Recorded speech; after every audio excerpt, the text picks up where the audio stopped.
the mountains had always called to me. Since childhood, I'd found solace in the vastness of untamed landscapes, places where human footprints disappeared with the changing seasons and where silence had genuine weight. By my late 20s, these wilderness excursions had evolved into a ritual, one I shared with three close friends from college, Jackson, Will, and Bennett. Together, we'd traversed countless trails across North America, from the mist-shrouded paths of the Appalachian Trail to the sun-baked ridges of the Grand Canyon. Our annual hiking trips had become sanctuary from our increasingly complicated lives. We were no longer the carefree college students who could disappear into the backcountry for weeks at a time. Now we had careers, mortgages, and relationships that demanded our presence. These expeditions had become precious interludes, brief returns to a simpler existence.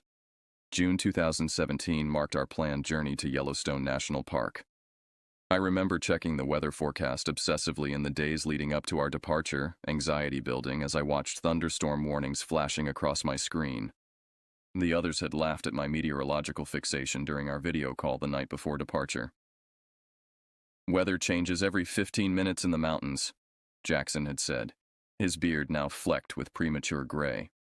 "We've hiked through worse." He wasn't wrong. We'd endured blizzards in Colorado and flash floods in Arizona. Weather was as much a part of the wilderness experience as blisters and granola bars. Yet something about this trip felt different before it had even begun.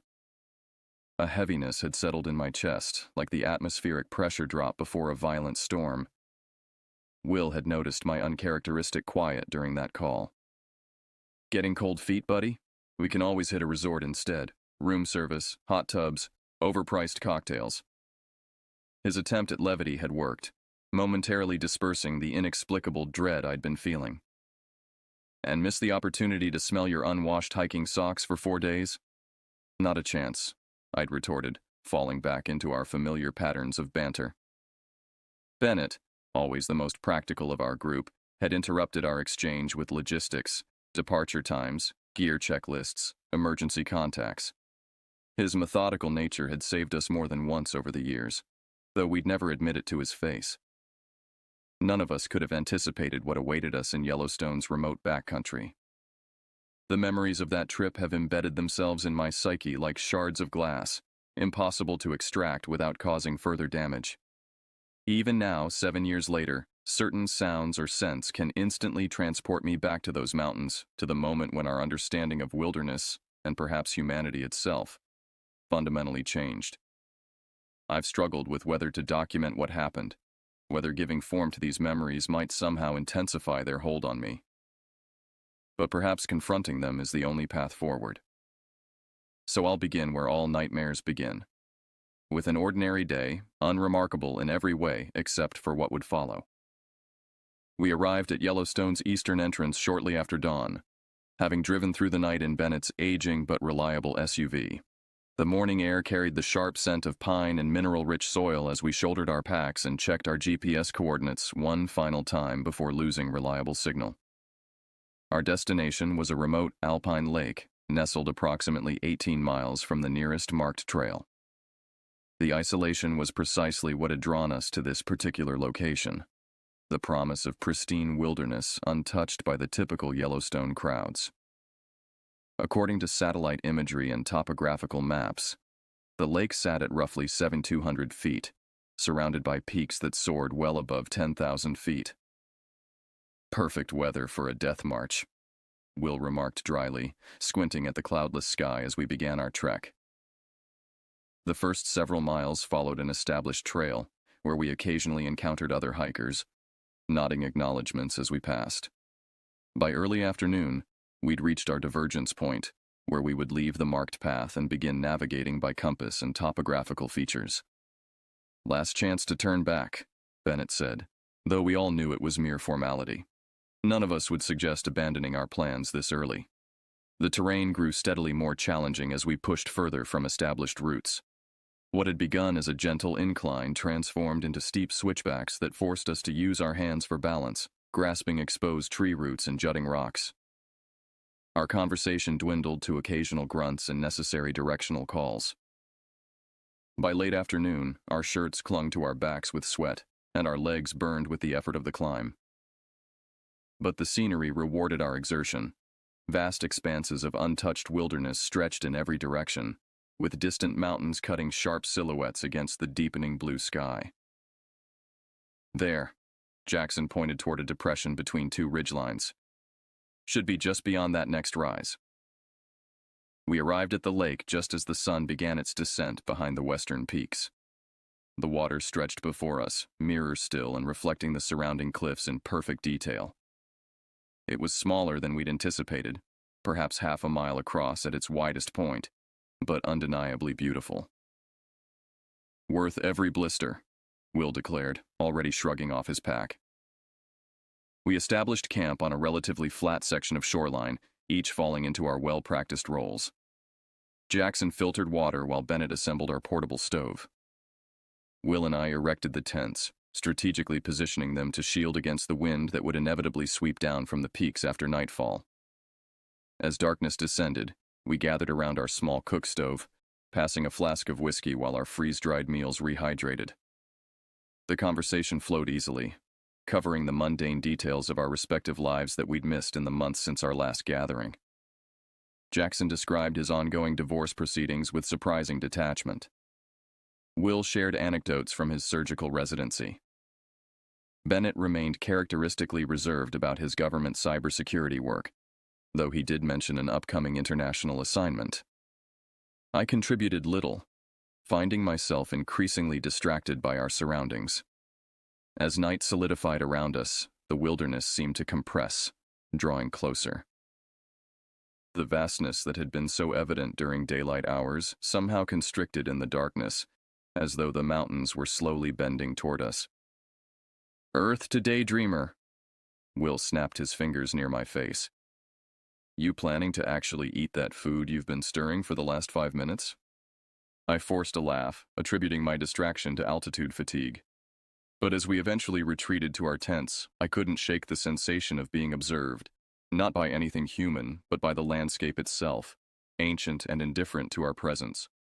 Sleep came fitfully, interrupted by unfamiliar sounds that echoed across the lake.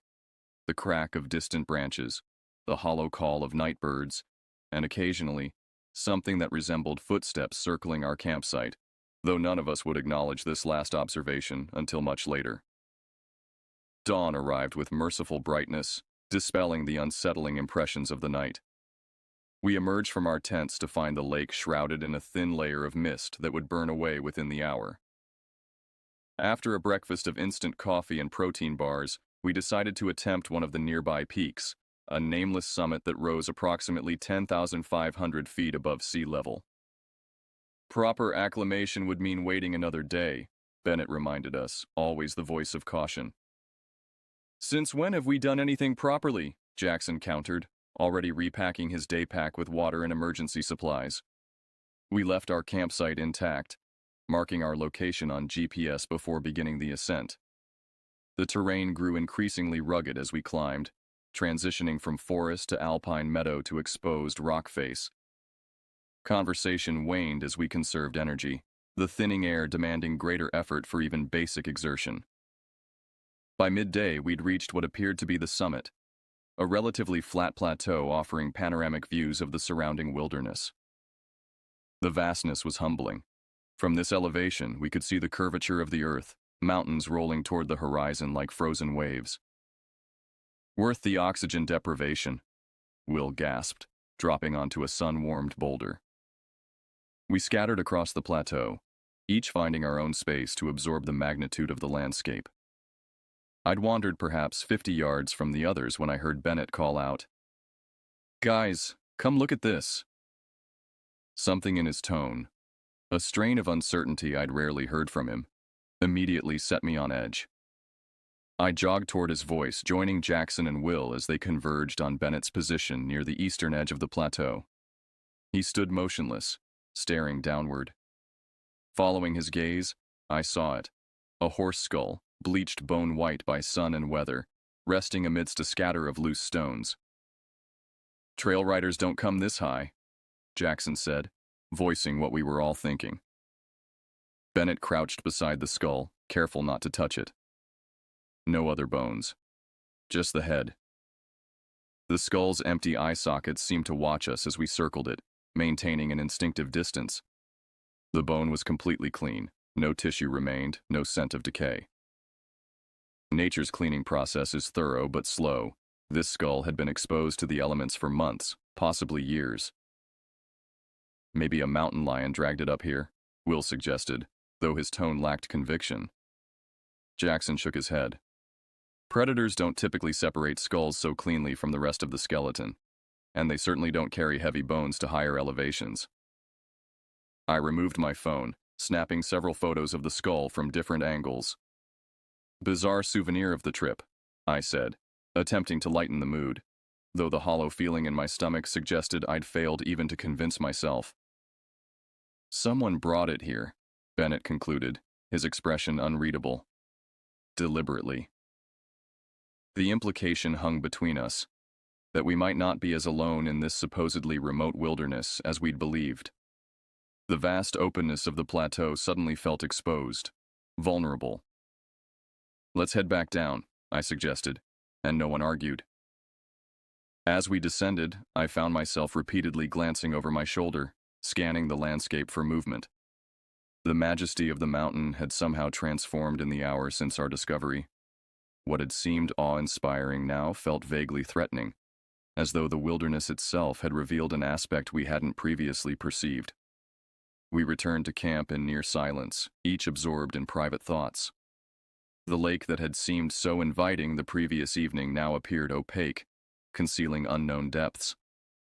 The surrounding forest, which had provided comfortable shelter, now suggested countless hiding places.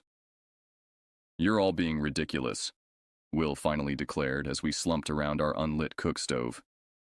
"It's just a skull. Probably been there for years." "Probably," Bennett agreed, though without conviction. But the discovery had altered something fundamental in our perception, introducing an element of human interference where we'd expected only natural processes. Someone had brought that skull to the summit. Someone strong enough to carry it up the same punishing terrain we just navigated, and with motivation we couldn't begin to comprehend. That evening, we found ourselves huddling closer together than usual, our conversation subdued and frequently interrupted by extended silences during which we all seemed to be listening intently to the surrounding wilderness. By the following morning, the unease spawned by our discovery had partially subsided, replaced by the more immediate discomforts of wilderness living, specifically the layer of dried sweat and grime that coated our skin after 2 days without washing. "I can smell each of you individually," Will complained over another breakfast of instant coffee and protein bars. "I'm distinguishing unique bouquets at this point." "Like you're any better," Jackson retorted, throwing a pine cone that bounced harmlessly off Will's shoulder. The lake beckoned with its clear, cold water. Despite the residual discomfort from yesterday's discovery, the prospect of washing away days of accumulated filth proved irresistible. "We should spread out along the shore," Bennett suggested, practical as always. "Give each other some privacy." We gathered our biodegradable soap and clean clothing, then dispersed along the lake shore. The shoreline's irregular shape, punctuated by small ridges and clusters of trees, provided natural partitions. I selected a spot approximately 200 yards from our campsite, where a gentle slope of smooth stones provided easy access to deeper water. The air temperature hovered in the mid-70s, warm by mountain standards, but the lake water retained the numbing cold of snowmelt. I removed my boots and socks first, allowing my feet to acclimate to the temperature before committing to full immersion. The water clarity was remarkable. I could see every detail of the lake bed, watching small fish dart between submerged rocks. I'd removed my shirt and was unfastening my belt when I heard it. Jackson's voice, distant but clear, calling for us to come quickly. Something in his tone triggered an immediate response. I abandoned my washing plans, hastily grabbing my shirt and boots without putting them on. The lakeshore was uneven, forcing me to pick my path carefully over slippery rocks and through dense undergrowth. I followed the sound of voices, eventually climbing a small ridge that separated my chosen washing spot from what appeared to be a secluded cove. As I crested the ridge, I saw them, Jackson, Will, and Bennett, standing in a loose semicircle facing away from me. They were unnaturally still, like figures in a tableau.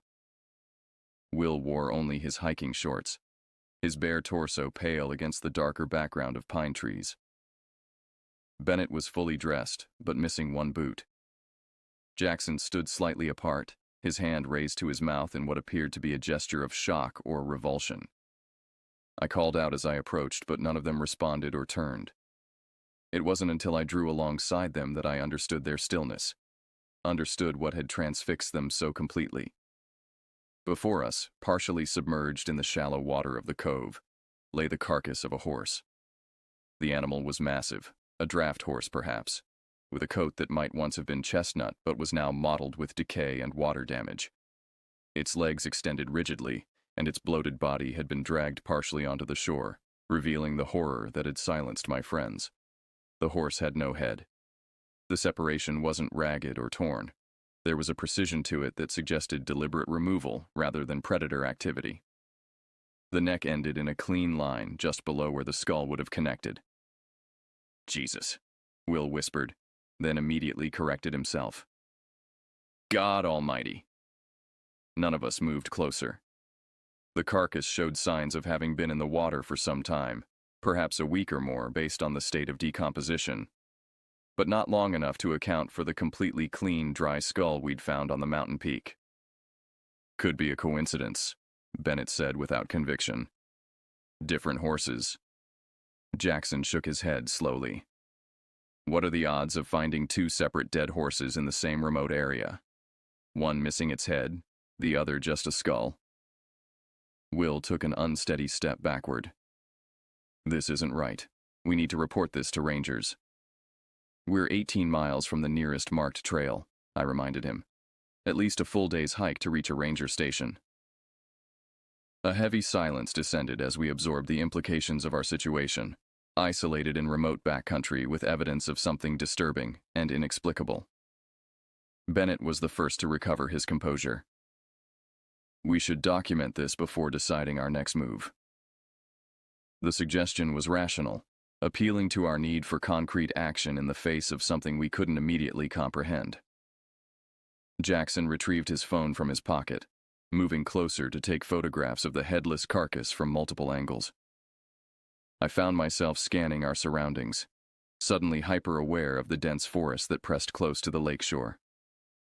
The wilderness that had seemed so pristine, so empty of human interference, now felt watchful, as though we had stumbled into someone's private domain, a place where rules and understandings different from our own prevailed. Will voiced what we were all thinking. Someone did this. Recently. And with that simple statement, the wilderness transformed around us. No longer a neutral landscape of rock and water and living things, it became a potential hiding place for someone, or something, capable of deliberate cruelty on a scale none of us had encountered before. While Jackson documented the headless horse with his camera phone, Will paced restlessly along the shoreline. Whether from nervous energy or a need to establish a perimeter, I couldn't be sure. Bennett crouched near the water's edge, examining the ground with the methodical attention he brought to everything.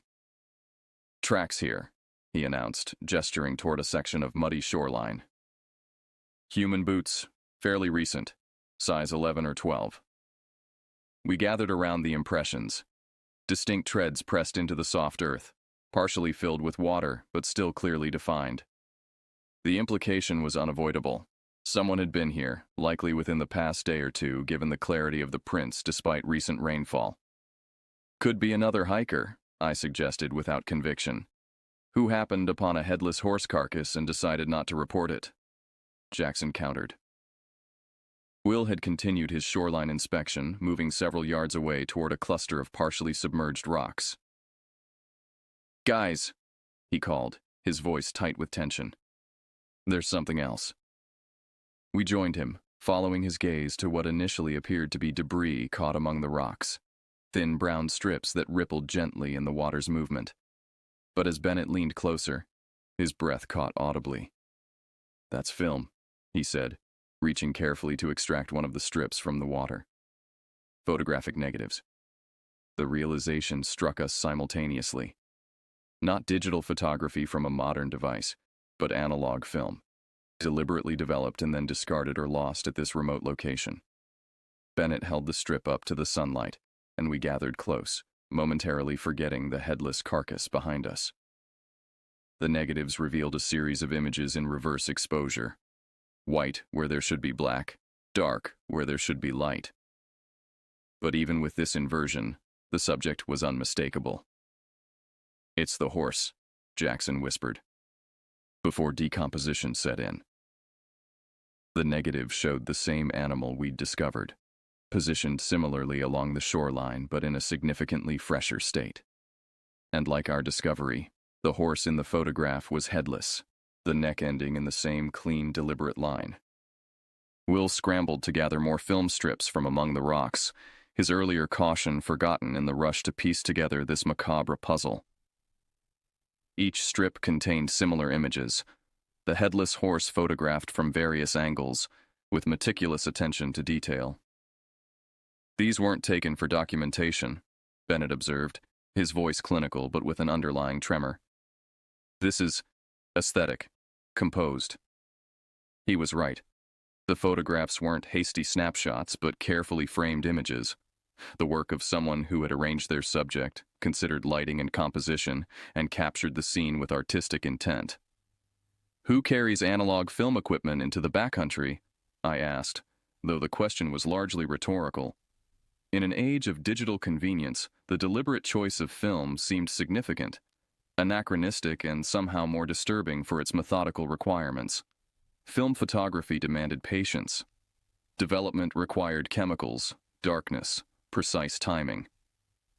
Whoever had created these images had either transported developed negatives back into the wilderness, or, more unsettlingly, had the means to develop film here in the backcountry. "The negatives haven't been here long," Bennett noted, examining the condition of the film. "No significant water damage or decomposition of the emulsion, days at most, not weeks." Jackson, who had moved slightly away from our group, suddenly dropped into a crouch, pointing toward a section of pebbled beach. "Look at this. The film wasn't washed up, it was weighted down." We joined him, observing how several larger stones had been deliberately placed atop film strips, presumably to prevent them from washing away. This wasn't accidental debris, but intentional placement. Recent enough that whoever left these might still be in the area. Will verbalized our collective thought, his gaze sweeping the surrounding forest with new wariness. The implications assembled themselves with terrible clarity. Someone had killed a horse, removed its head with surgical precision, photographed the result using anachronistic technology, developed the images, and then returned to the scene days later to place the negatives near the decaying carcass. All in wilderness so remote we'd believed ourselves utterly alone. Bennett carefully collected the film strips, placing them in a waterproof pocket of his hiking pants. None of us questioned his actions. Documentation seemed essential, though for what purpose? Evidence, protection, understanding remained unclear. As we stepped back from the water's edge, the forest around us seemed to contract, the spaces between trees suddenly pregnant with potential concealment. The vastness that had earlier provided a sense of freedom now emphasized our isolation, miles from assistance, surrounded by countless hiding places, in territory familiar to someone who clearly operated by logic we couldn't comprehend. "We need to leave," Will stated flatly. "Now." No one disagreed. Returning to camp took on the quality of a tactical operation. Though we'd seen no direct evidence of human presence beyond the boot prints and film negatives, our awareness had fundamentally shifted. The wilderness was no longer empty. It contained someone whose actions suggested a disturbing detachment from normal behavioral constraints. "We'll pack efficiently, essential items only," Bennett directed as we reached our tents. "Be ready to move in 15 minutes. No one questioned his authority in this moment. Bennett's military background, usually manifested only in his methodical approach to outdoor preparation, now emerged more fully in his capacity for crisis management. As we packed, I found myself repeatedly scanning our surroundings, flinching at ordinary wilderness sounds, the rustle of wind through pine needles, the distant call of birds. Every shadow between trees suggested potential observation. "What about reporting this?" Jackson asked, stuffing his sleeping bag with uncharacteristic carelessness. "Rangers should know there's someone out here, doing whatever this is." "We'll report it once we're safely out," Bennett replied, not pausing in his efficient packing. "First priority is distance." Will had been unusually quiet since our discovery, his normally animated features drawn into an expression of concentrated focus. "Whoever did this knows the terrain better than we do," he observed. "They've been methodical, planned, not impulsive." The assessment was unsettling precisely because it rang true. The skull placement at high elevation, the precision of the decapitation, the deliberate photography and return to the scene, all suggested calculated actions rather than random violence. "Which means they might have monitored typical approach routes," Bennett agreed. "We should avoid retracing our entry path." This proposition added complications. Our original route had been selected for navigability. Alternative paths would likely involve more challenging terrain. But none of us argued against the strategic logic. Within 20 minutes, we had dismantled our camp, leaving minimal evidence of our presence. Bennett consulted his topographical map, tracing a finger along a potential exit route that would take us southeast, rather than returning west along our entry path. "Steeper descent here," he indicated, "but it connects to a game trail that should eventually join the marked path about 5 miles further south than where we entered." Under different circumstances, we might have debated the merits of various routes, weighing difficulty against efficiency. Now, we simply nodded, shouldering our hastily packed bags without complaint. As we prepared to depart, a final unsettling observation struck me. Our campsite, selected for its relatively flat, comfortable terrain, offered excellent visibility of the surrounding area, yet simultaneously made us easily observable from multiple vantage points in the surrounding heights. We had prioritized comfort over security, never considering that such calculations might be necessary in this remote location. We moved out in tight formation, with Bennett taking point and Jackson covering our rear. The heightened vigilance transformed what would normally have been an enjoyable, if challenging, hike into something that more closely resembled an extraction under potential threat. The terrain proved even more difficult than anticipated. The southeastern approach from the lake involved navigating a steep scree slope where loose rocks shifted treacherously underfoot. We descended in silence, broken only by the occasional warning about unstable footing or low-hanging branches. Approximately 2 hours into our retreat, we reached a narrow ravine where the path, little more than a game trail at this point, forced us into single file. Rock walls rose sharply on either side, creating a natural bottleneck. I noticed Bennett's hesitation as we approached. "I don't like this," he muttered, scanning the ridgeline above. "Too constricted." But the alternatives involved significantly longer routes or impossibly steep terrain. After a brief pause to assess, we proceeded through the ravine, moving as quickly as safety allowed. The tension peaked as we navigated this constricted passage. Every falling pebble, every brush of fabric against stone, seemed magnified in the enclosed space. The ravine extended for perhaps a quarter mile before gradually widening, our collective relief almost palpable as the walls receded. We had covered approximately 7 miles from our original campsite when Bennett called our first substantial break. We collapsed onto fallen logs and rocks, gulping water and reassessing our position. According to the map, we had another 11 miles before reaching the marked trail where we might encounter other hikers. We should be able to make at least another 6 miles before nightfall, Bennett calculated, studying the angle of the sun. The prospect of darkness was something none of us had directly addressed. The necessity of spending another night in the backcountry hung between us, unspoken but unavoidable. "If we push hard, could we make it all the way out before dark?" Will asked, voicing our collective preference. Bennett shook his head. "Not safely. The terrain gets more technical ahead, and attempting it in failing light would be risking injury." The logic was sound but unsatisfying. Another night in the wilderness with its newfound potential threats stretched before us like a dark promise. We rested only briefly before continuing our descent, each of us privately calculating the distance between our current position and safety, between exposure and shelter, between isolation and the protective presence of others. As afternoon transitioned toward evening, the forest grew denser, the light filtering through the canopy in increasingly oblique patterns. Shadows lengthened, creating pockets of premature darkness among the trees. Every darkened recess seemed to contain potential observation. "We need to select a defensible position before full darkness," Bennett eventually stated, verbalizing the security concerns we all felt. The term defensible, so out of place in what should have been simply a recreational activity, underscored how profoundly our wilderness experience had transformed in the hours since discovering the headless horse and its photographer's calling card. We established our emergency camp on a small plateau backed against a cliff face, providing security from one direction at least.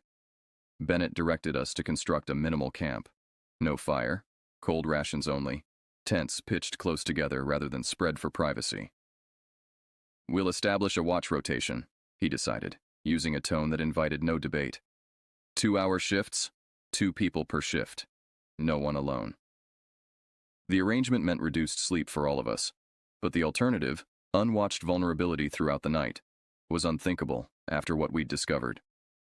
As darkness descended completely, sounds that would have been merely atmospheric the previous night now carried potential significance. The crack of branches underfoot could be nocturnal animals or human movement.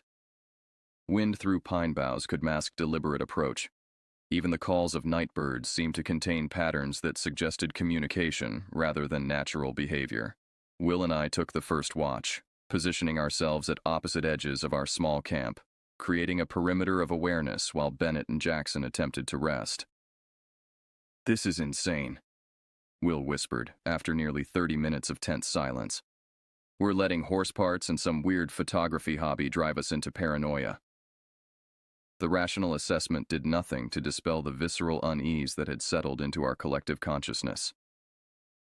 Something fundamental had been violated, not just the horse whose mutilation was disturbing enough, but our understanding of wilderness itself. The backcountry was supposed to be challenging but fundamentally comprehensible.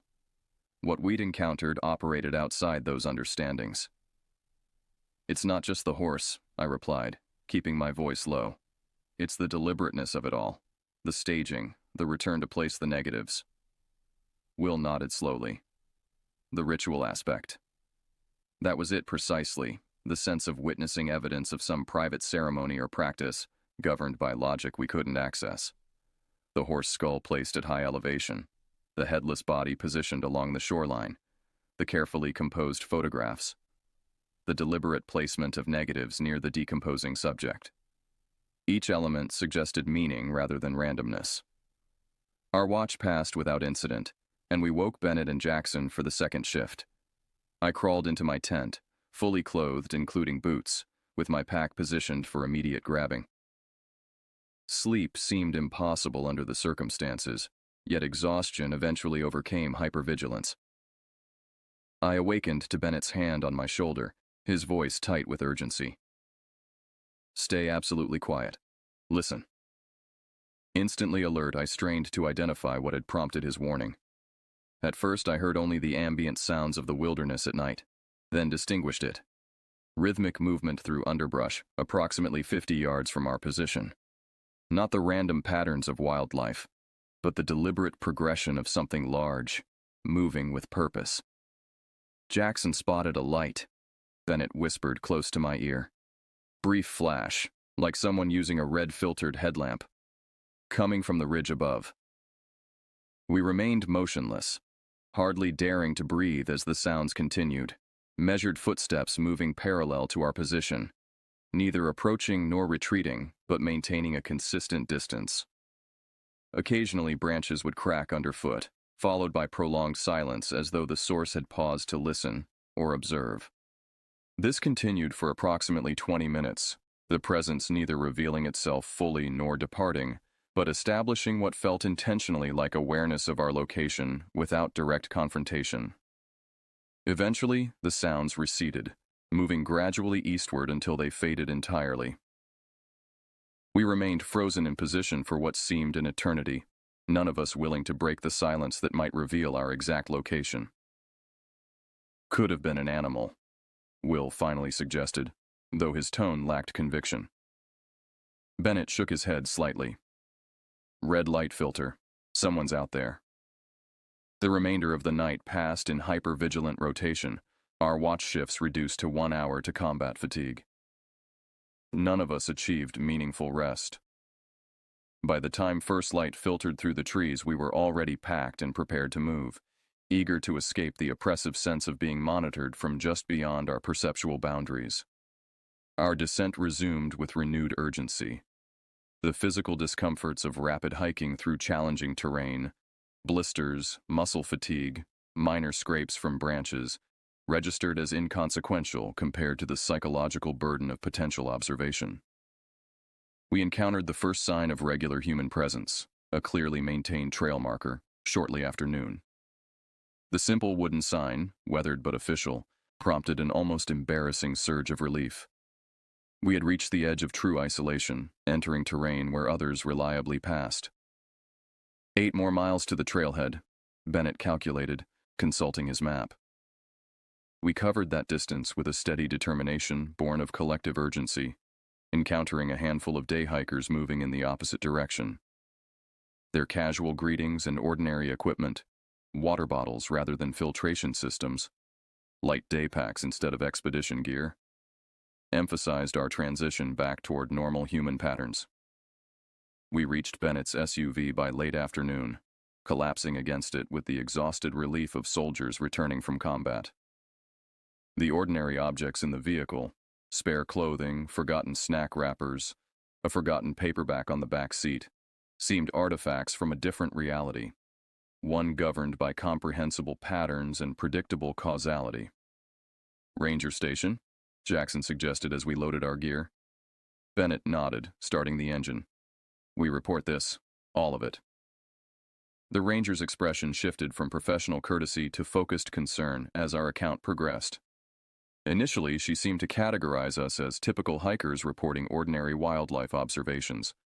But as Bennett methodically described our discoveries, the horse skull at elevation, the headless carcass by the lake, the carefully placed photographic negatives, her demeanor transformed. "You have the negatives?" she asked, her tone carefully neutral.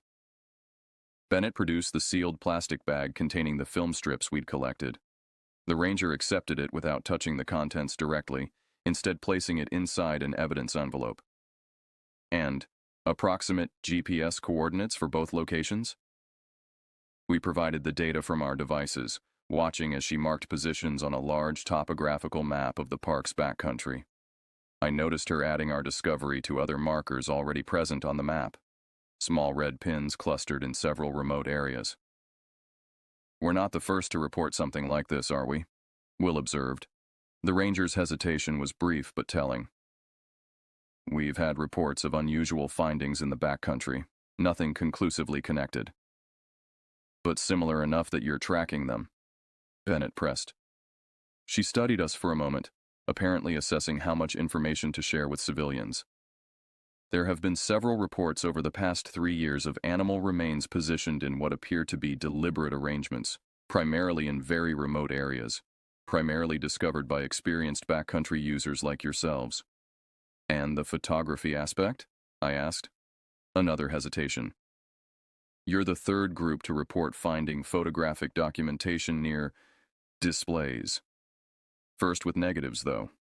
Previous reports involved Polaroid photographs."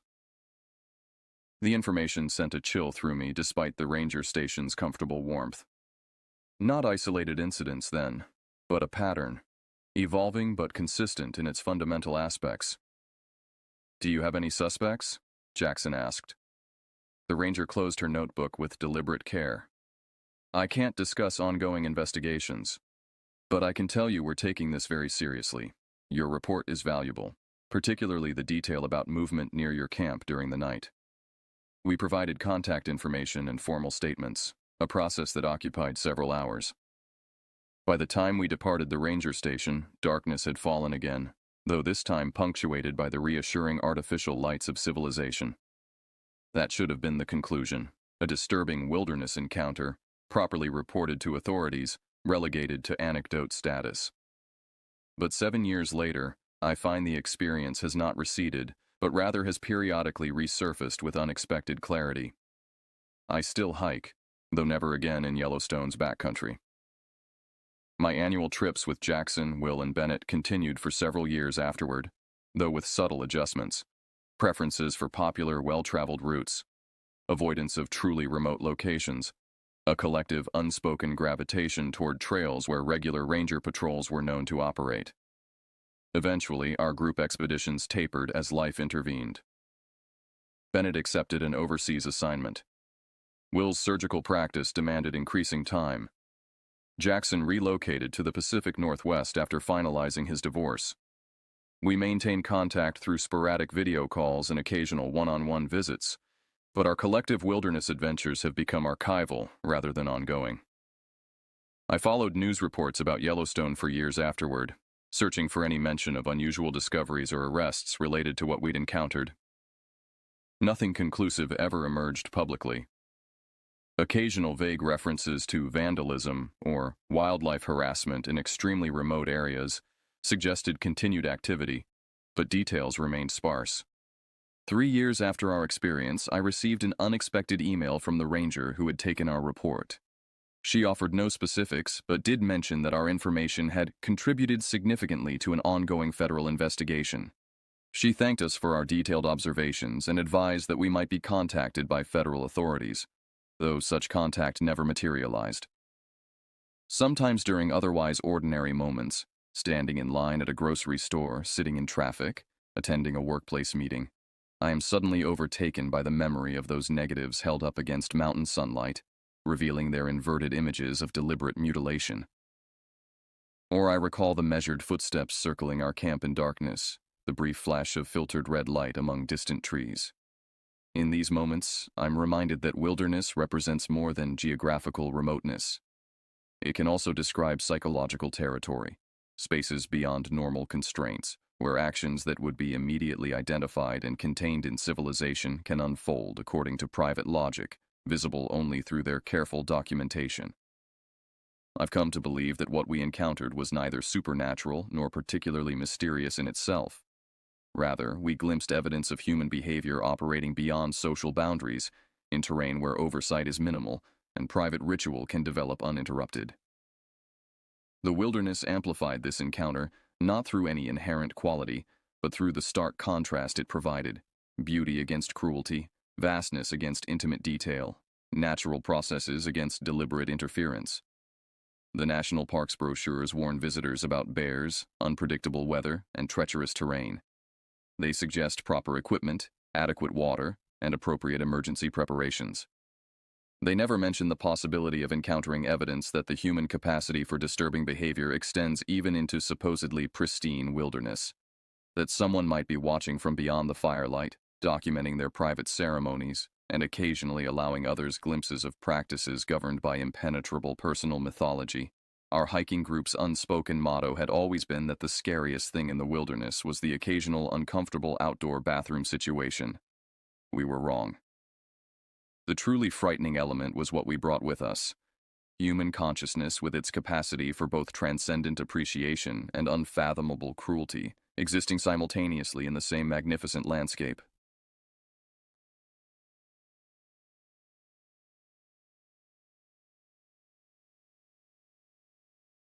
By 2018, my friend Jake and I had been hiking companions for nearly a decade.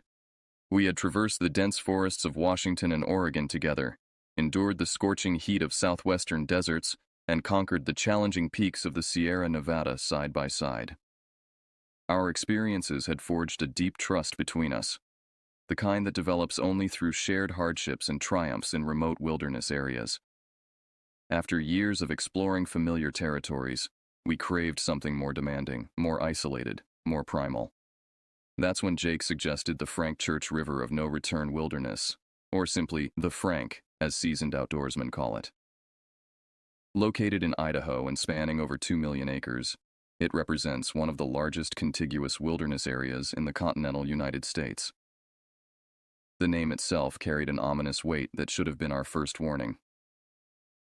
"It's the real deal," Jake said one evening as we studied maps in my apartment. "No cell service, minimal ranger patrols, and terrain so rough that most tourists never go beyond the first few miles of marked trails." His eyes gleamed with anticipation, as his finger traced potential routes across the topographic lines. We'd have the place practically to ourselves. I studied the map, noting the vast distances between access points, the dramatic elevation changes, and the numerous river crossings. It looks intense, I admitted, much more isolated than anything we've done before. That's precisely the point, Jake responded, leaning back in his chair with a smile that revealed both confidence and challenge. Are you getting hesitant? Because I can always ask someone else. That subtle provocation was all it took. 3 weeks later, we were methodically packing our gear for what would become the most harrowing experience of my life. The evening before our departure, I stood in my living room surrounded by equipment. Ultralight tent, sub-zero sleeping bag, water filtration system, first aid supplies, topographic maps, compass, GPS unit, dried foods, cooking equipment, and clothing for all weather conditions. Everything had been meticulously selected, balancing weight against necessity. I recalled the warnings I'd read online about the Frank, stories of experienced hikers who had disappeared, accounts of sudden weather changes that trapped people for days, and tales of encounters with wildlife that ended badly. Warnings that I had dismissed as exaggerations designed to keep novices away. That night, I barely slept.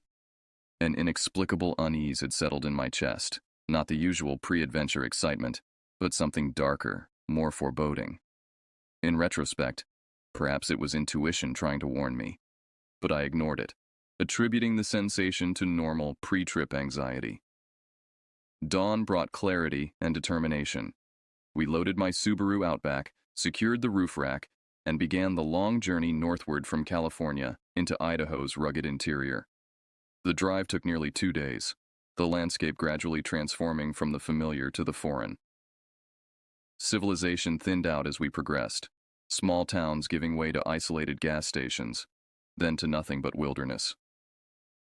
By late afternoon of the second day, we arrived at a small graveled trailhead near the middle fork of the Salmon River. A weathered wooden sign displayed a crude map of the area, along with faded warnings about bear activity and current fire restrictions. The parking area was empty except for a single dusty pickup truck at the far end. Looks like we have the place to ourselves, Jake observed, stretching after the long drive. His voice carried an edge of satisfaction that I initially mistook for simple enthusiasm. We unloaded our packs, performed final equipment checks, and locked the car. I remember hesitating, looking back at the vehicle, our last connection to the world we were leaving behind. For a moment, I considered suggesting we postpone, start smaller, perhaps try a less remote section. But pride silenced my concerns. As we shouldered our packs and took our first steps onto the trail, I couldn't shake the feeling that we were being watched. I glanced toward the pickup truck, but saw no one. The only witnesses to our departure were the ancient pines that towered above, their branches swaying gently in the afternoon breeze. "Ready for the best hike of your life?" Jake asked, already several paces ahead. I forced a smile. Born ready. Neither of us could have anticipated what the Frank had in store for us. The first day progressed without incident. We maintained a steady pace along a well-marked trail that wound through dense pine forest. The air was crisp and fragrant with the scent of evergreens and earth. Sunlight filtered through the canopy, creating shifting patterns of light and shadow on the forest floor. We covered approximately 8 miles before making camp near a clear, gurgling creek. The routine was familiar. Jake set up the tent while I filtered water and prepared a simple meal of dehydrated chili. We ate in comfortable silence, occasionally commenting on the day's hike or pointing out wildlife. That first night in the wilderness was peaceful, almost deceptively so. The stars blazed overhead in numbers I'd forgotten existed, their light undimmed by urban pollution. I fell asleep to the gentle sounds of water flowing over stone and wind whispering through pine needles. The second day brought more challenging terrain. The trail narrowed and began to climb, switchbacking up ridges and descending into valleys. The underbrush thickened, sometimes encroaching on the path until we had to push through tangled vegetation. Conversation dwindled as we focused on negotiating the increasingly difficult landscape. By late afternoon, we had penetrated deeper into the wilderness than either of us had anticipated. The marked trail had become less distinct, occasionally disappearing entirely before reappearing several yards ahead. At times, we relied on cairns, small stacks of rocks placed by previous hikers, to guide our way. "We're making good time," Jake remarked during a brief water break. He studied our position on the map, tracing our progress with his finger. "Another day like this and we'll reach the canyon overlook. The views there are supposed to be incredible." I nodded, conserving energy. My legs ached from the day's exertion, but it was a satisfying discomfort, the kind that comes from pushing physical limits in pursuit of something worthwhile. That evening, we pitched our tent on a relatively flat area protected by a stand of ancient cedar trees. The location offered a partial view of the valley below, now bathed in the golden light of sunset. We boiled water for our freeze-dried meals, the steam rising in the cooling air. Jake seemed unusually quiet during dinner, his gaze repeatedly drawn to the deeper wilderness that extended beyond our campsite. When I asked what was on his mind, he simply shrugged and said, "Just thinking about tomorrow's route." But there was something in his expression, a tension around his eyes, a slight furrow between his brows, that suggested more was at work than simple route planning. I slept fitfully that night, awakening several times to unfamiliar sounds. The distant howl of a wolf, the sudden snap of a branch, and once, what sounded like voices carried on the wind, though I dismissed this as the product of dreams blending with reality. The third day dawned gray and cool, with low clouds obscuring the mountain peaks. We ate a quick breakfast of instant oatmeal and coffee, packed up our gear, and resumed our journey. The trail had become increasingly difficult to follow, sometimes disappearing completely beneath fallen trees or washed-out sections. Around midday, Jake stopped abruptly and turned to me with an expression that combined excitement with something else, something almost predatory. "I'm thinking we should go off-trail," he suggested, gesturing toward a densely wooded area to our right. "The real Frank is out there, not on these tourist paths." I hesitated. Going off-trail meant abandoning the security of a marked route, relying instead on our navigation skills and equipment. It meant entering territory where help, if needed, would be significantly harder to find. "Are you sure that's wise?" I asked, scanning the imposing forest. "We're already pretty deep in." Jake's expression hardened slightly. "I thought you wanted an adventure. If you're scared, we can stick to the kiddie trail." His words stung, as they were meant to. We had been friends long enough for him to know exactly how to provoke me. I knew I was being manipulated, but pride overrode caution. "Lead the way," I said, adjusting my pack straps. Jake grinned and immediately veered off the trail, plunging into the thick underbrush. I followed, pushing aside branches and ducking under low-hanging limbs. The change was immediate and disorienting. Without the trail as reference, the forest seemed to close in around us. Trees grew closer together, their trunks wider than my shoulders, their roots creating a chaotic maze across the forest floor. Moss draped everything, muffling sound and dimming the already subdued daylight. The ground underfoot became a spongy carpet that sometimes gave way unexpectedly. Our progress slowed considerably. We had to navigate around fallen trees, deep ravines, and dense thickets. The visibility was poor, rarely extending beyond 50 yards in any direction. More than once, I found myself turned around, temporarily losing sight of Jake and feeling a surge of panic before locating him again. The air grew heavier, filled with the rich scent of decay and growth, the smell of a forest largely untouched by human presence. Birds called from unseen perches, their voices strange and somehow ominous in the filtered light. After perhaps 2 hours of this challenging travel, Jake suddenly stopped, his head tilted slightly as if listening. I paused beside him, my breath coming in controlled gasps from the exertion. "Do you hear that?" he whispered. At first, I heard nothing beyond our breathing and the ambient sounds of the forest. Then it reached me. A low, steady hum, distinctly mechanical and completely out of place in this wilderness setting. We exchanged glances but said nothing. By unspoken agreement, we moved toward the sound, curiosity overriding caution. The hum grew louder as we pushed forward, eventually resolving into what I recognized as distorted music, heavy and aggressive, with screaming vocals barely discernible beneath layers of electronic distortion. After a few minutes of careful progress, we broke through a thicket of young saplings and found ourselves facing the source of the sound. A concrete bunker, partially sunken into a low rise, its steel door hanging slightly ajar. The concrete exterior was covered in bizarre symbols, circles, zigzags, and lines that formed no recognizable pattern. The music emanated from within, pulsing like a heartbeat of something malevolent. We stopped a few yards from the entrance, suddenly aware of how exposed we were. The bunker seemed profoundly wrong in this setting, a human intrusion of the most jarring kind, not a ranger station or hiker's shelter, but something secretive and threatening. "What the hell is this place?" I whispered, my voice barely audible over the throbbing music. Jake shook his head slowly. "No idea. Military, maybe? Or some survivalist compound?" I studied the symbols scratched into the concrete. They appeared crude but intentional, possibly ritual in nature. The music continued to pulse from within the partially open door, heavy and violent. "Should we check it out?" Jake asked, his voice carrying an undercurrent of excitement that alarmed me. "Are you insane?" I hissed. "We have no idea who's in there or what they're doing."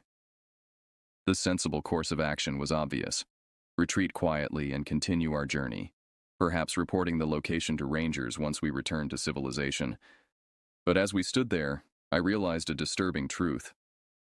Part of me wanted to look inside, to solve the mystery of this anomalous structure in the middle of nowhere. Before we could decide, fate intervened. A sudden gust of wind carried the scent of cigarette smoke to us. Someone was outside the bunker, possibly watching us right now. I caught Jake's eye and tilted my head back in the direction we had come. He nodded, understanding immediately. We turned and began to retreat, moving as quietly as possible through the underbrush. We had covered perhaps a few hundred yards when the forest around us changed. It wasn't anything I could pinpoint immediately. Not a sound or a sight, but a feeling, as if the air itself had become charged with hostile intent. "We're being followed," Jake whispered, voicing what I already suspected.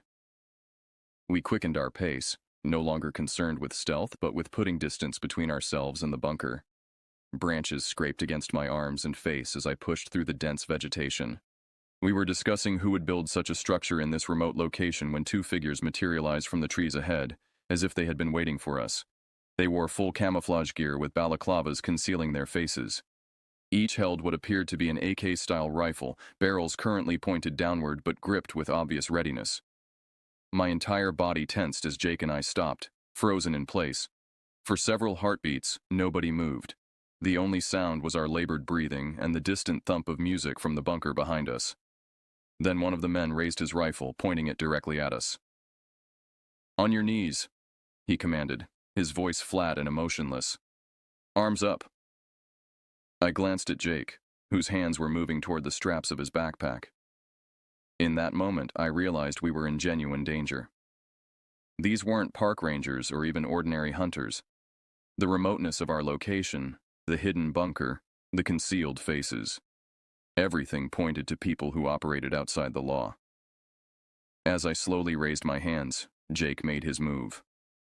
In one fluid motion, he unclipped his pack, let it drop to the ground, and bolted to the right, disappearing into the trees. The sudden action broke my paralysis. I released my own pack straps and ran after him, zigzagging between tree trunks. A shot cracked through the air, deafeningly loud in the confined space of the forest. Bark exploded from a tree to my left, showering me with splinters. I ducked instinctively but kept running, my lungs burning and heart hammering against my ribs. Behind me, I heard someone shouting, "Cease fire! We need them alive!" The words sent a wave of terror through me, more potent than the gunfire. Whatever these men wanted us for, it wasn't something I was willing to discover. More shots followed, lower now, kicking up dirt around my feet. They were aiming to wound, to slow us down, to capture rather than kill. This realization propelled me forward with renewed desperation. Jake was ahead of me, weaving through the trees with the agility of someone whose life depended on it, which it did. I matched his pace, grateful for the years of hiking that had conditioned my body for this kind of sustained exertion.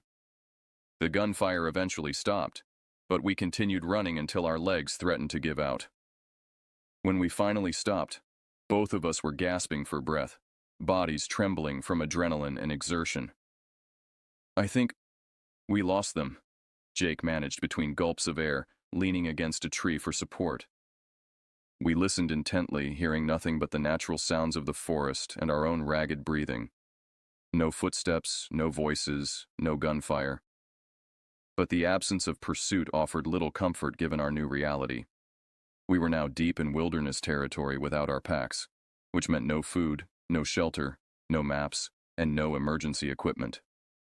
As the initial surge of adrenaline faded, the gravity of our situation began to sink in. We were truly alone, truly vulnerable, and night was approaching. The first night without our equipment was an exercise in misery. As darkness enveloped the forest, the temperature dropped rapidly. Without sleeping bags or tent, we were at the mercy of the elements. We huddled against a fallen log, pulling our jackets tightly around us in a futile attempt to conserve body heat. Hunger gnawed at my stomach, but thirst was the more immediate concern. We had found a small stream before nightfall and drunk our fill, but without containers to carry water, we would need to locate new sources regularly. Sleep came in brief, troubled intervals. Every sound, the rustle of leaves, the distant call of an owl, the cracking of branches under the weight of nocturnal creatures, jolted me awake, convinced that our pursuers had found us. In the darkness, my imagination populated the shadows with armed men creeping closer, their rifles aimed at our sleeping forms. Jake seemed equally vigilant. We spoke little, each lost in private calculations of survival and escape. Dawn brought a bone-deep chill and renewed awareness of our hunger. We found a bush with small berries that Jake identified as safe to eat. They were sour and barely ripe, staining our fingers purple as we picked them, but they provided minimal sustenance. "We need to keep moving south," Jake said, studying the position of the morning sun through gaps in the canopy. "That's our best chance of reaching the trailhead." I nodded, too exhausted for conversation.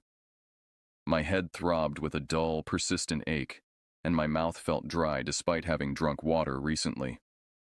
The first signs of dehydration I recognized, not severe yet, but concerning nonetheless. We walked all day, stopping only to drink from streams and forage what edible plants we could find. The forest stretched endlessly around us, trees so numerous and similar that progress felt illusory. Were we actually moving toward safety or merely wandering in circles? Without maps or GPS, certainty was impossible. By evening, blisters had formed on my feet, each step becoming increasingly painful. Jake wasn't faring much better. I noticed him wincing whenever he put weight on his right ankle. We found shelter under an overhanging rock formation, not ideal, but better than complete exposure. The night was clear, allowing the temperature to drop even lower than the previous evening. We couldn't risk a fire that might attract our pursuers, so we endured the cold, shivering violently as darkness settled around us. "Who do you think they were?" I asked, breaking the long silence. Jake stared into the darkness. "Militia, maybe, or drug operations. This area is perfect for anyone wanting to stay off the grid." "What would they have done if they'd caught us?" He turned to me, his expression grim in the faint moonlight. "Let's be grateful we didn't find out." I fell into an uneasy sleep, dreaming of men in masks dragging us back to their bunker, down into darkness where the pounding music never stopped.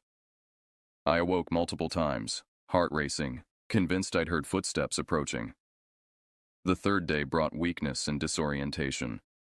My vision occasionally blurred at the edges, and standing too quickly caused dizziness.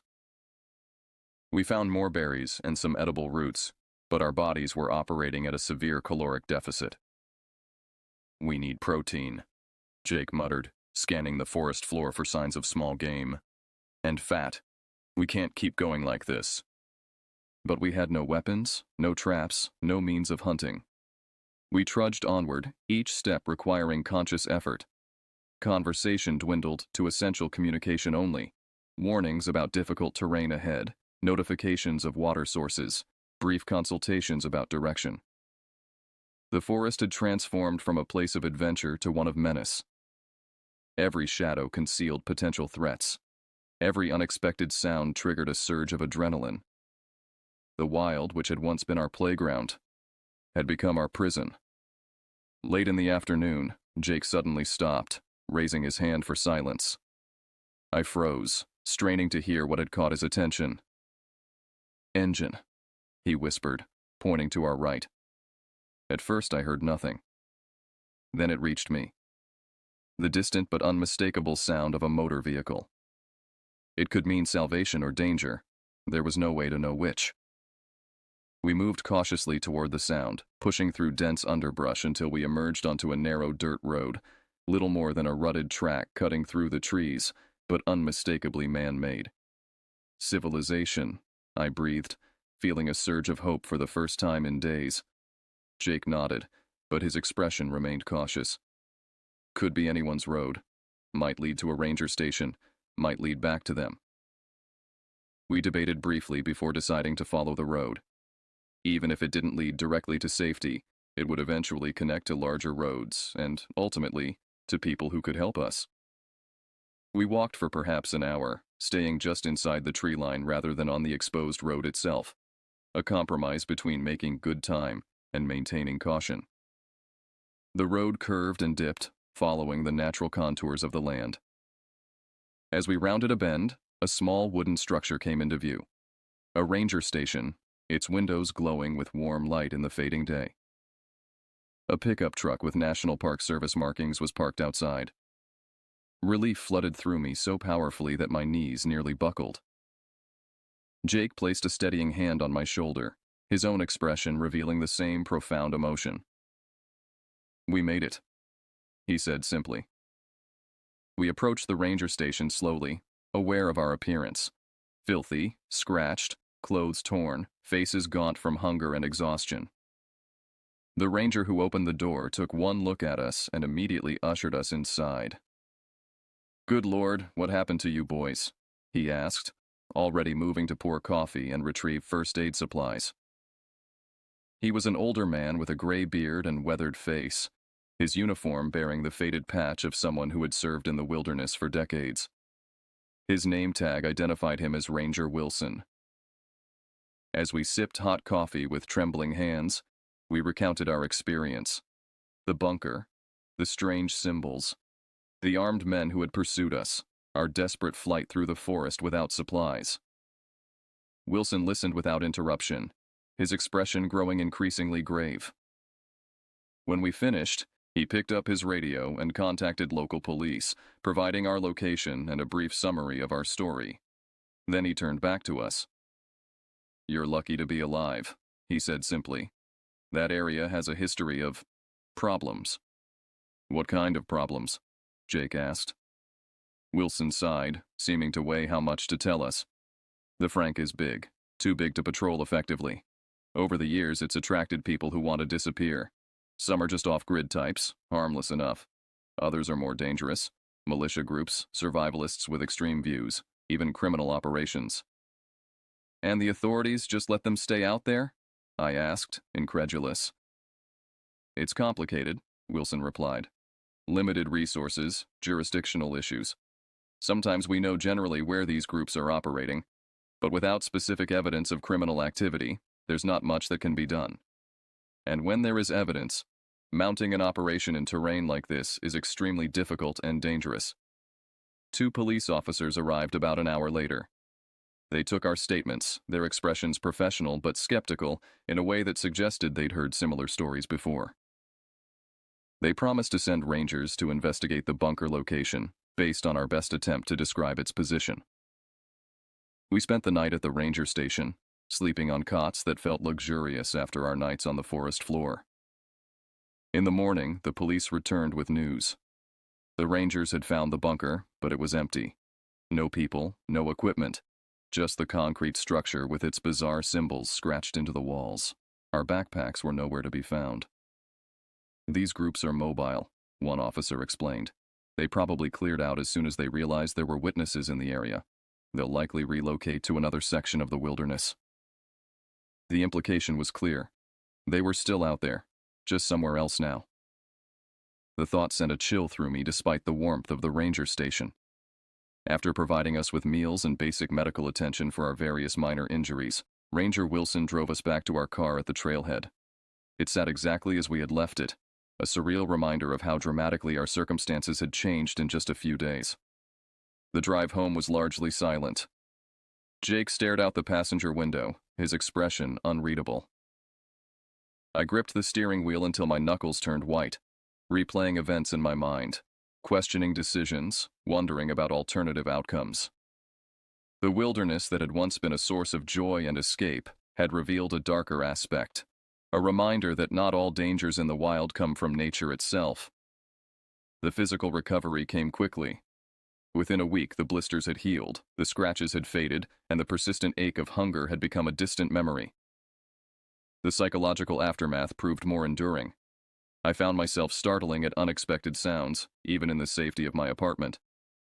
Sleep became elusive, disrupted by dreams of pursuit through endless forests or of masked men dragging me into darkened bunkers. During waking hours, I was hypervigilant, constantly scanning for threats that weren't there. Jake and I spoke infrequently in the weeks following our return. When we did talk, our conversations were superficial, deliberately avoiding discussion of what had happened in the Frank. It was as if acknowledging the experience would somehow make it more real, more present in our lives. 1 month after our return, Jake called unexpectedly late one evening. "I've been doing some research," he said without preamble, "about the Frank and the symbols we saw." I felt a tightening in my chest. "Why? It's over. We got lucky. Best to leave it behind us." "Is it, though?" His voice had an intensity that alarmed me. "Don't you want to understand what we stumbled into?" "Not particularly," I replied, though this wasn't entirely true. Despite my attempts to move forward, questions lingered in my mind. Who were those men? What purpose did the bunker serve? What did the symbols mean? But pursuing answers seemed dangerous, a path leading back toward experiences I was trying to forget. "I found something," Jake continued, ignoring my reluctance. "Those symbols, they're used by a group called the Covenant of the Sacred Earth. They're an extreme survivalist cult with apocalyptic beliefs. They think society is on the verge of collapse and are preparing for what they call the Great Cleansing." "How do you know this?" I asked, unsettled by both the information and Jake's apparent obsession with it. "Internet forums, news archives, academic papers on domestic extremism. It took some digging, but the patterns match. The symbols, the remote location, the armed security, it all fits their profile." I remained silent, unsure how to respond. Part of me wanted to end the conversation, to hang up and continue pretending that our experience had been an isolated incident, a random encounter with danger that held no larger significance. Another part recognized that understanding might be the only path to true recovery. "There's more," Jake said into my silence. "According to some sources, they're involved in weapons trafficking, possibly even human trafficking. They use the wilderness as a staging ground, a place where they can operate outside of government oversight." "Did you tell the police about this?" I asked, my mouth suddenly dry. "I tried. They took my statement but didn't seem particularly interested. One officer basically patted me on the head and suggested I was connecting dots that weren't there." "Maybe you are," I suggested gently. "We were under extreme stress. Trauma can make people see patterns." "I'm not imagining this," Jake interrupted, his voice sharp. "I know what I saw, what we saw. These people are dangerous and they're operating right under everyone's noses." The conversation ended shortly thereafter, with Jake promising to send me links to his research and me promising, half-heartedly, to review them. After hanging up, I sat in my darkened apartment, a subtle tremor in my hands as memories I'd been suppressing threatened to resurface. I didn't look at Jake's research when it arrived in my email the next day. Instead, I archived the message, telling myself I would examine it when I felt ready, a time I secretly suspected would never come. 2 weeks later, Jake called again. This time, his voice was hushed, almost conspiratorial. "I think I'm being watched," he said without greeting. "What?" I felt a chill that had nothing to do with the room's temperature. "There's been a car parked across from my apartment for 3 days. Different people inside, but always the same car. And I've noticed someone following me when I go out." "Jake, listen to yourself," I urged. "This sounds paranoid. Maybe you should talk to someone, a professional." "I'm not paranoid," he snapped. "They know we saw them. They know we can identify their location. We're loose ends." "The Rangers said the bunker was empty when they checked. They've moved on, Jake. They don't care about us." "That's what they want you to think." His voice had taken on a feverish quality that alarmed me. "I'm going back." "You're what?" I nearly shouted. "I'm going back to the Frank. I need evidence. Concrete proof of what's happening out there. Photos, recordings, something the authorities can't ignore." "That's insane," I said, genuine fear rising within me. "We barely escaped with our lives last time. You can't seriously be considering going back, especially alone." "I'm not asking for your permission," Jake replied coldly. "I'm telling you because you were there. You saw what I saw. I thought you might understand." "What I understand is that you're not thinking clearly," I insisted. "Whatever is out there, it's not worth risking your life over." "Some things are bigger than individual safety," he said.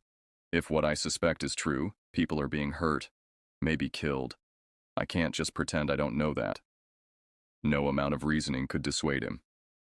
The conversation ended with Jake promising to contact me when he returned, an assurance that did nothing to alleviate my growing dread. 3 days later, I received a text from Jake. "Heading in tomorrow. We'll be out of contact for approximately 1 week. If you don't hear from me by the 17th, contact Detective Rivera at Idaho State Police. I've left a sealed envelope with my research and coordinates with my sister." I immediately called him, but the call went straight to voicemail. I left a message begging him to reconsider, then tried his sister, only to learn that he had already left Idaho Falls that morning, headed for the same trailhead where our ordeal had begun. The following week was torture. I checked my phone obsessively, slept poorly, and found myself unable to focus on work or normal activities. On the evening of the 17th, with no word from Jake, I faced a decision. Honor his request to contact the police, potentially involving myself in whatever trouble he had courted, or respect his choice and allow him the autonomy to face the consequences of his actions. In the end, conscience overrode caution. I called Detective Rivera and relayed Jake's message. The detective listened patiently, asked for details about our previous experience, and promised to look into the matter. His tone was professional but non-committal, the response of someone who had heard many such reports and found most to be unfounded. 3 days later, I received a call from Idaho State Police. They had found Jake's car at the trailhead, but no sign of Jake himself. A search operation was being organized. I flew to Idaho the next day, driven by guilt and a desperate hope that my presence might somehow aid in the search. I spoke with search and rescue teams, provided detailed descriptions of our previous route, and waited in agony for news.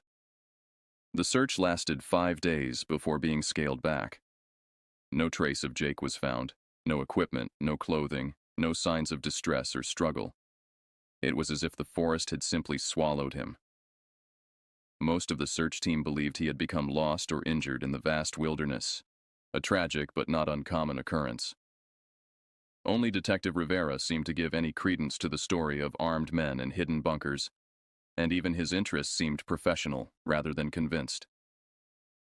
"People disappear in the wild for mundane reasons far more often than dramatic ones," he told me gently. "Exposure, falls, animal encounters. These claim more lives than human malice." I wanted to believe him. I needed to believe him.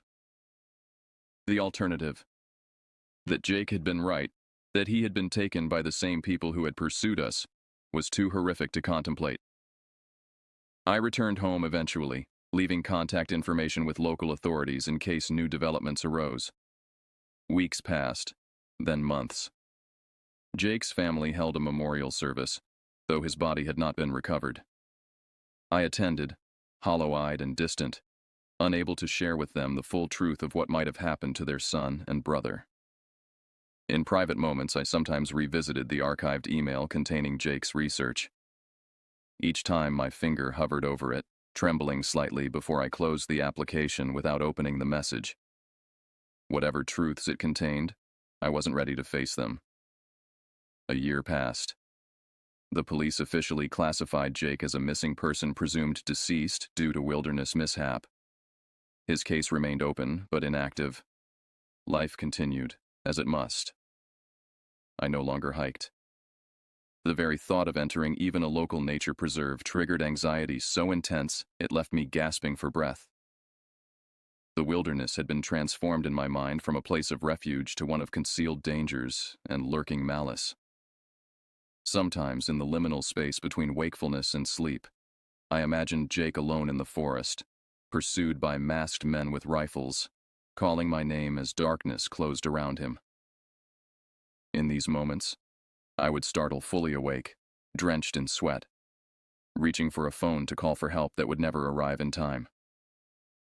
Other nights, I dreamed of the bunker, its door now fully open, revealing stairs that descended into impenetrable darkness. From that darkness, music thumped relentlessly, accompanied by sounds I couldn't or wouldn't identify. In these dreams, I stood at the threshold, knowing that Jake was somewhere below, waiting for me to find him, to save him. But I never entered. I always woke before taking that step. The rational part of my mind understood that these were manifestations of survivor's guilt, my psyche's attempt to process trauma and loss. But rationality offered little comfort in the dark hours when memories of those 3 days in the Frank returned with visceral intensity. 18 months after Jake's disappearance, I received an unexpected email from a journalist named Rebecca Weaver. She was writing a series of articles on missing persons cases in national wilderness areas and wanted to discuss Jake's story. My initial instinct was to ignore the message. I had already declined numerous interview requests from local news outlets and true crime podcasts, but something in her approach seemed different, more substantive than sensational.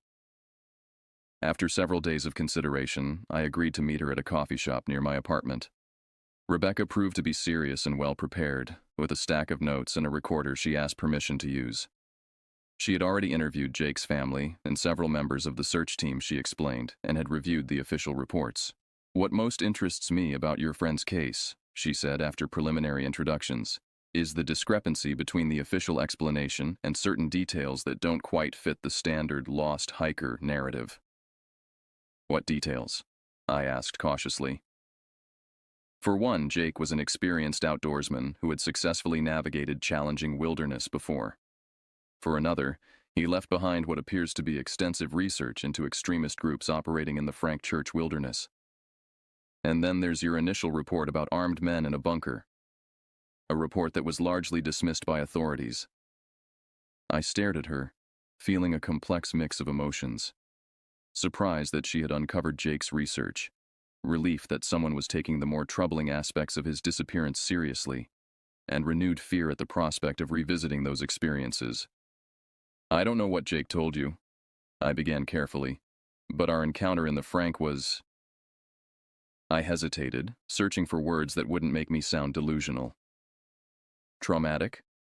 Rebecca suggested gently. "Unexplainable? Potentially criminal?" "All of those," I admitted, "but mainly dismissed. Everyone seemed to think we were exaggerating or confused about what we saw." "I don't think you were," Rebecca said, leaning forward slightly. "In fact, I've found evidence that supports your account." She opened a folder and removed several photographs, placing them carefully on the table between us. They showed various wilderness locations, each containing structures similar to the bunker we had encountered, partially concealed concrete installations with steel doors. Some displayed the same bizarre symbols we had seen. These were taken at different locations throughout Idaho, Montana, and eastern Washington, Rebecca explained, All on public land, all off the grid, all unauthorized. I stared at the images, feeling a cold weight settle in my stomach. What are they? According to my sources, they're outposts of several related extremist groups, militias, survivalists, apocalyptic cults. They use the wilderness as a base of operations precisely because it's so difficult to monitor and patrol. And the authorities know about these? I asked, struggling to process what she was showing me. Some they know about, others they don't. Resources for wilderness law enforcement are stretched incredibly thin, and many of these structures are temporary, used for a few months, then abandoned when there's any hint of official interest.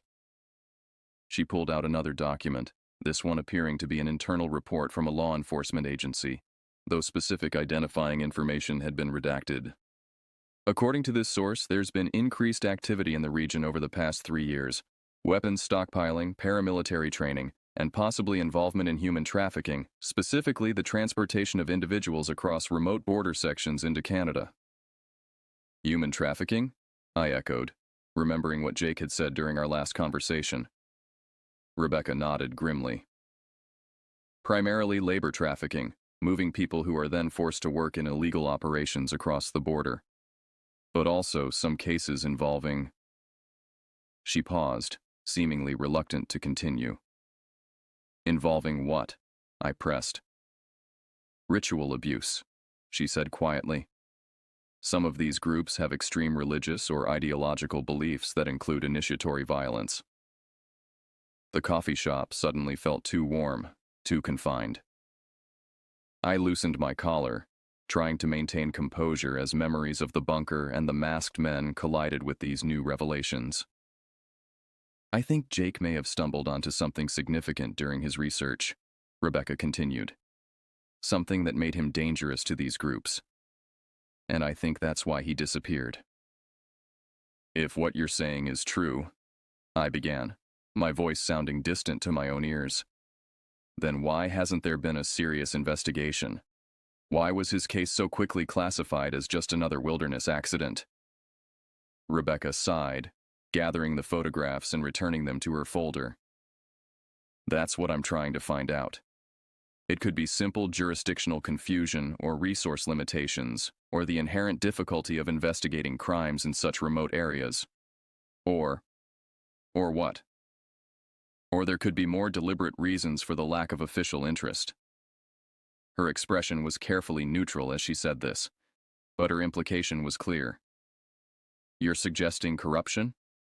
Official protection of these groups? The idea seemed fantastical, like something from a conspiracy thriller rather than real life. I'm not suggesting anything specific yet, Rebecca replied.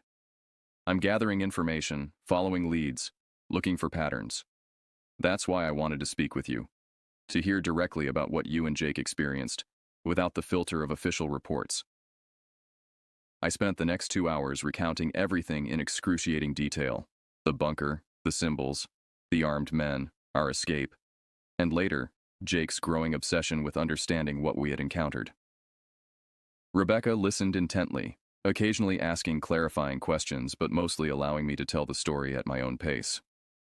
When I finished, she thanked me and provided her contact information, encouraging me to reach out if I remembered additional details or had concerns about my safety. What exactly are you planning to do with this information? I asked as we prepared to leave. Write the most comprehensive and accurate article I can, she replied. Shine light on something that's been kept in darkness for too long. Isn't that dangerous? If these groups are as violent as you suggest. She smiled slightly, though her eyes remained serious. Journalism always involves some risk when the subject matter is significant. But I take precautions, and the public deserves to know what's happening in our public lands. As we parted ways, Rebecca made one final comment that would haunt me in the weeks to come. Your friend Jake was brave. Foolish, perhaps, but brave. He recognized something important, that silence in the face of evil is a form of complicity. I returned home unsettled, my carefully constructed sense of normalcy shaken by the conversation. For months, I had managed to compartmentalize my experience in the Frank, to treat it as an isolated incident best forgotten. Rebecca's investigation suggested a much larger, more systemic issue, one that had claimed Jake and potentially many others. That night, I finally opened the archived email containing Jake's research. What I found was disturbing in its thoroughness.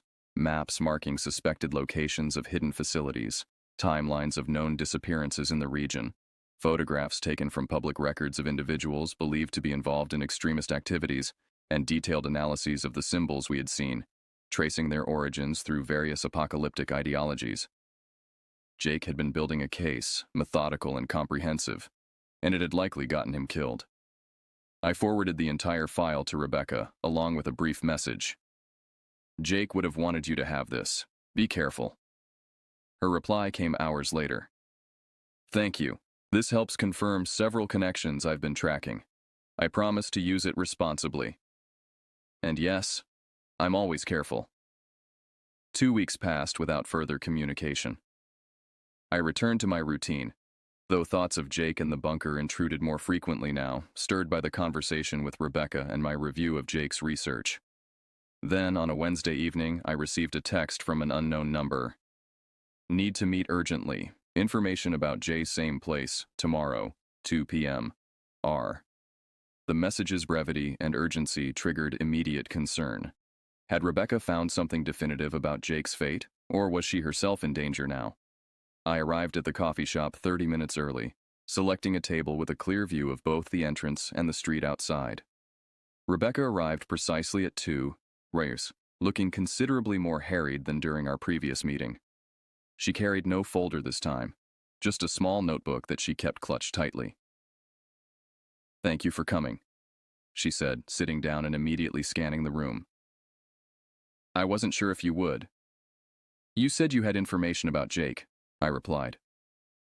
Of course I came. She nodded, her attention still divided between our conversation and the environment. Before I share what I've found, I need to be clear about something. After today, we shouldn't have further direct contact, for your safety and mine. A chill ran through me at her words.